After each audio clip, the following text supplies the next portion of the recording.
দর্শক আসসালামু আলাইকুম।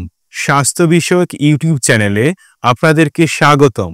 আজকে আমি আপনাদেরকে জানাবো মাসে কতবার ইমার্জেন্সি পিল খাওয়া নিরাপদ। আপনি কি জানেন ইমার্জেন্সি পিল বা মর্নিং আফটার পিল আসলে নিয়মিত জন্ম নিয়ন্ত্রণের জন্য নয়।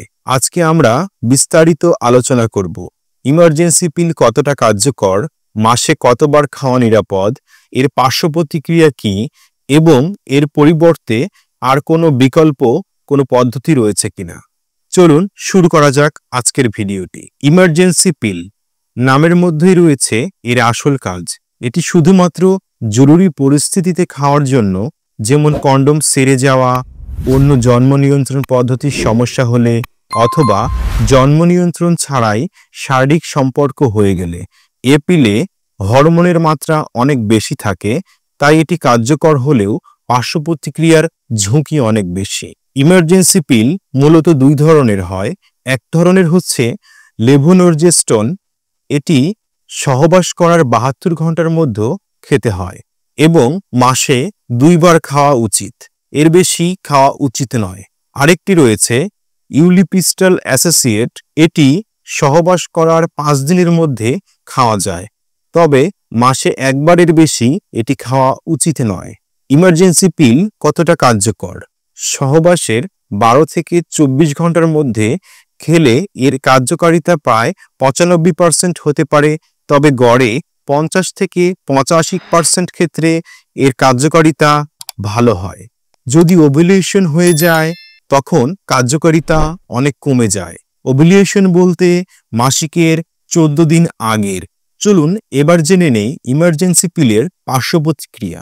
ইমার্জেন্সি পিলে উচ্চ মাত্রায় হরমোন থাকায় এটি কয়েকটি পার্শ্ব প্রতিক্রিয়া দেখা দিতে পারে, যেমন শরীরের মধ্যে পার্শ্ব প্রতিক্রিয়া: বমি বমি ভাব, বমি, মাথা ঘোরা, ঝিমুনি, মাথা ভারী লাগা, স্তনে ব্যথা, মাসিকের পরিবর্তন, আগে ও পরে মাসিক শুরু হওয়া, অর্থাৎ আপনার প্রতি মাসে যে তারিখে মাসিক হতো সে তারিখে মাসিক না হয়ে সে তারিখের আগে অথবা সে তারিখের পরে মাসিক চক্র শুরু হতে পারে। মাসিকের সময় স্বাভাবিকের চেয়ে বেশি রক্তক্ষরণ অথবা কম রক্তক্ষরণ হতে পারে। এছাড়াও আরেকটি খুব গুরুত্বপূর্ণ সমস্যা হতে পারে, সেটি হচ্ছে মাসিক আপনার না হলেও মাসিক ছাড়াও আপনার রক্তপাত হতে পারে। ইমার্জেন্সি পিলের মারাত্মক কিছু জটিলতা রয়েছে, সেটি হচ্ছে গর্ভধারণ যদি আপনার আগেই হয়ে যায় তাহলে ভ্রূণের বাহিরে, যেমন জরায়ু নালী, ডিম্বাশয়, পেটের ভিতরে পতিত হতে পারে, যা জীবন অত্যন্ত ঝুঁকিপূর্ণ। যদি আপনার সপ্তাহে 2 বারের বেশি ইমার্জেন্সি পিল খাওয়ার প্রয়োজন পড়ে তাহলে নিয়মিত জন্ম নিয়ন্ত্রণ পদ্ধতি ব্যবহার করতে পারেন, যেমন পিল, ইনজেকশন, ইমপ্লান্ট বা কপার টি। ইমার্জেন্সি পিলের কিছু সতর্কতা: সেবনের 2 থেকে 3 ঘন্টার মধ্যে যদি বমি হয়ে যায় তাহলে পুনরায় আপনাকে আবার ইমার্জেন্সি পিল গ্রহণ করতে হবে।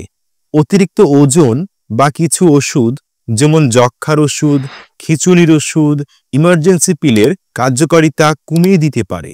ইমার্জেন্সি পিল খাওয়ার পরে যদি আপনার মাসিক চক্রের নির্দিষ্ট তারিখ, অর্থাৎ যে তারিখে আপনার মাসিক হয় সেই তারিখ থেকে 7 দিন পার হয়ে যায়, তারপরও যদি আপনার মাসিক না হয় তাহলে অবশ্যই ডাক্তারের পরামর্শ নেবেন। ইমার্জেন্সি পিলের বিকল্প সমাধান: জরুরি ভিত্তিতে যদি ইমার্জেন্সি পিল ছাড়া আরও কিছু উপায় রয়েছে, যেমন নিয়মিত জন্ম নিয়ন্ত্রণ পিল একসাথে 4 থেকে 5টি খাওয়া, তবে এটি ডাক্তারের পরামর্শ ছাড়া খাওয়া যাবে না। এটি খেতে হলে অবশ্যই ডাক্তারের পরামর্শ অনুযায়ী খেতে হবে। এবং আরেকটি বিকল্প সমাধান রয়েছে, শারীরিক সম্পর্কের 5 দিনের মধ্যে যদি কপার টি স্থাপন করা যায়, যা 5 থেকে 10 বছর পর্যন্ত আপনার জন্ম নিয়ন্ত্রণ সহায়তা করতে পারে। ইমার্জেন্সি পিল কার্যকর হলেও এটি নিয়মিত জন্ম নিয়ন্ত্রণের জন্য নয়, এটি অবশ্যই মনে রাখবেন। অতিরিক্ত ব্যবহার আপনার শরীরের জন্য ক্ষতিকর হতে পারে, তাই জরুরি পরিস্থিতিতে অবশ্যই ব্যবহার করবেন নিয়ম মেনে এবং দীর্ঘমেয়াদী সমাধানের জন্য নিরাপদ জন্ম নিয়ন্ত্রণ পদ্ধতি বেছে নিন। আপনার স্বাস্থ্য আপনার দায়িত্ব। সচেতন থাকুন, সুস্থ থাকুন। স্বাস্থ্য বিষয়ক সকল পরামর্শ পেতে আমার চ্যানেলটি এক্ষুনি সাবস্ক্রাইব করুন এবং ভিডিওটি ভালো লাগলে লাইক করুন, কমেন্ট করুন এবং আরও কিছু জানার থাকলে আপনি অবশ্যই আমার ভিডিওর কমেন্ট বক্সে কমেন্ট করতে পারেন।